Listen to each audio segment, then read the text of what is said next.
Hello students, इस video में हम करेंगे डायरेक्टरेट ऑफ एजुकेशन द्वारा प्रोवाइड की गई क्लास थर्ड की वर्कशीट नंबर 95। ये वर्कशीट आप गणित विषय की नोटबुक में करेंगे, अर्थात मैथमेटिक्स सब्जेक्ट की। चलो शुरू करते हैं। वर्कशीट स्टार्ट करने से पहले आप अपनी नोटबुक में डेट, अपना नाम, अपने टीचर का नाम और वर्कशीट नंबर एंड अपनी क्लास एंड सेक्शन जरूर लिखिए। आज की वर्कशीट का टॉपिक है नोटों का ज्ञान। आज जब संदीप के पिताजी ऑफिस से घर आए तो वह अपने साथ जलेबी भी लेकर आए थे। सभी एक साथ बैठकर जलेबी खा रहे थे। तभी संदीप के पिताजी बोले, आज जलेबी वाले ने मुझे 20 रुपये का नया नोट दिया है, देखो। आज जब संदीप, कोई बच्चा, उसके पिताजी, उसके पापा ऑफिस से जब घर आए थे तो वो अपने साथ जलेबी लेके आए और जब सब मिलकर जलेबी खा रहे थे तभी उसके पापा ने बोला, देखो आज जलेबी वाले ने मुझे नया 20 का नोट दिया है, 20 रुपये का नया नोट दिया है, ये देखो। संदीप बड़े ध्यान से उस नोट को देखने लगा। उसने ध्यान दिया कि पूरे नोट पर कई जगह पर 20 लिखा था। साथ ही उसने देखा कि अलग अलग भाषाओं के शब्द लिखे हुए थे।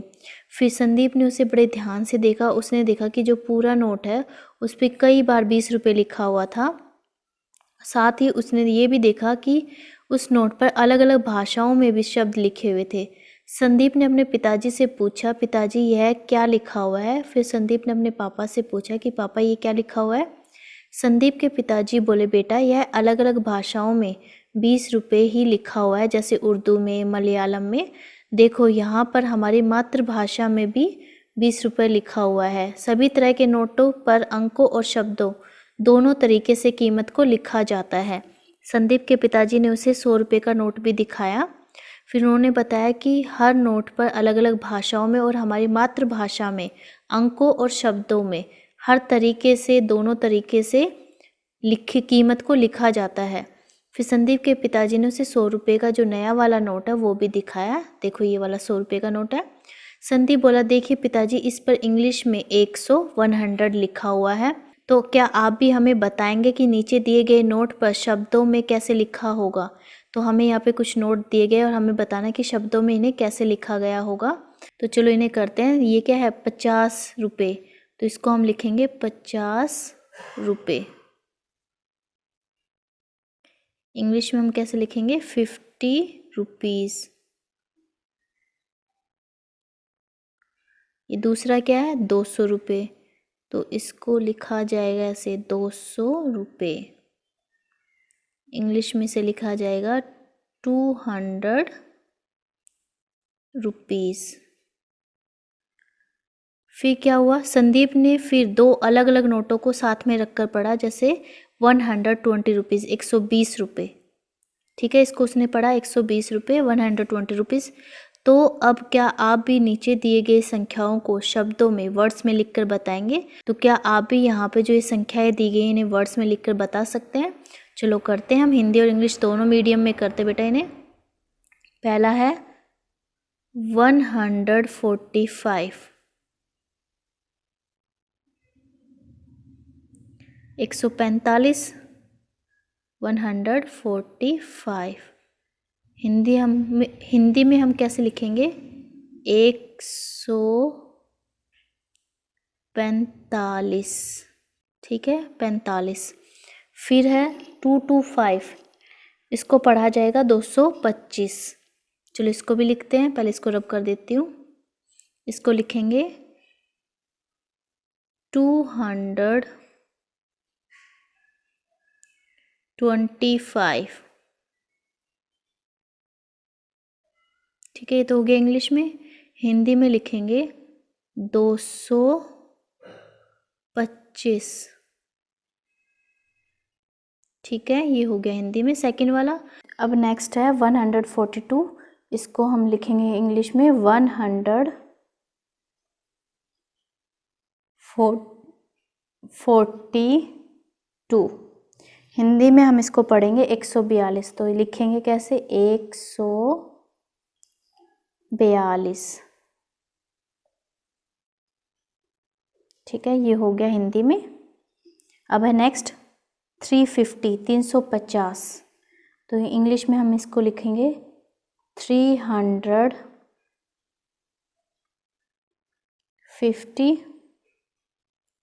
और इंग्लिश में ये तो हो गया इंग्लिश में। अब हिंदी में लिखेंगे 350। ठीक है, 350 हो गया। अब नेक्स्ट है, अब नेक्स्ट देखते हैं, इसको रब कर देती हूँ। 482, इंग्लिश में बोलेंगे 482, तो आप इंग्लिश में लिखेंगे 482। अब हिंदी में कैसे लिखेंगे वो भी देख लेते हैं। 482, 482, ये हो गया हिंदी में। तो बेटा आप इन्हें कैसे करेंगे, आप इन्हें वीडियो पॉज कर करके लिखेंगे, ठीक है, हर एक को। चलो अब देखते हैं आगे, एक बार रिवाइज कर लेते हैं। ये है 145, 145, 225, 225, 142, 142, 350 यानी कि 350, 482, 482। अब आगे देखते हैं क्या दिया गया है। इसमें कहा है कि बच्चों क्या आप बता सकते हैं कि दृष्टिबाधित व्यक्ति नोटों की पहचान कैसे करते हैं। और हमारे देश के सभी नोटों पर एक तरफ अलग अलग तरह की उभरी हुई शेप बनी होती है, उसी पर उंगली फिराकर दृष्टिबाधित व्यक्ति यह पहचान पाते हैं कि किसी नोट की कीमत क्या है। तो अगर आपने ध्यान से देखा हो तो हमारे देश के जो नोट हैं उन पर उभरी हुई शेप बनी होती है एक तरफ, तो जो दृष्टिबाधित होते हैं वो इन्हीं पर उंगली फेर कर इसी से पहचानते हैं कि नोट की कीमत क्या है, कि कितने का वो नोट है। तो बेटा यहाँ पे क्वेश्चन भी आपको दिया हुआ और आंसर भी साथ ही दिया हुआ है। आप भी नोट को देखकर पता कीजिए कि यह शेप कहाँ बनी होती है। तो आपको क्या करना है, नोट को चेक करना है और देखना है कि ये शेप कहाँ पर बनी होती है, कहाँ पर वो उभरा हुआ है। फिर आप अपनी आंख बंद करके उस शेप पर उंगली फिराई। फिर आपको क्या करना है, अपनी आंखें बंद करके उस शेप पर उंगली फिरानी है। अब नोट फॉर द टीचर, यहाँ टीचर का नोट है, ये हमें नहीं करना। अभिभावकों के लिए क्या, अभिभावकों यानी कि पेरेंट्स के लिए क्या सुझाव है, बच्चों को घर में मौजूद चीज़ों जैसे फूड आइटम्स के पैकेटों पर लिखी संख्याओं को पढ़ने के लिए प्रोत्साहित करें। बच्चों को खाने की चीज़ों पर जो पैकेट्स आते हैं खाने की चीज़ों के, उन पर जो संख्या लिखी होती है उन्हें पढ़ने के लिए मोटिवेट करना है, प्रोत्साहित करना है। फिर कोविड से रिलेटेड एक मैसेज है, to stay safe in the fight against COVID wear a mask. Mask पहन के निकलिए अगर आपको घर से बाहर जाना है, अपने आप को कोरोना से बचाने के लिए। सो बेटा इस वीडियो में इतना ही। Thanks for watching this video. Please like share and subscribe my channel. Thank you.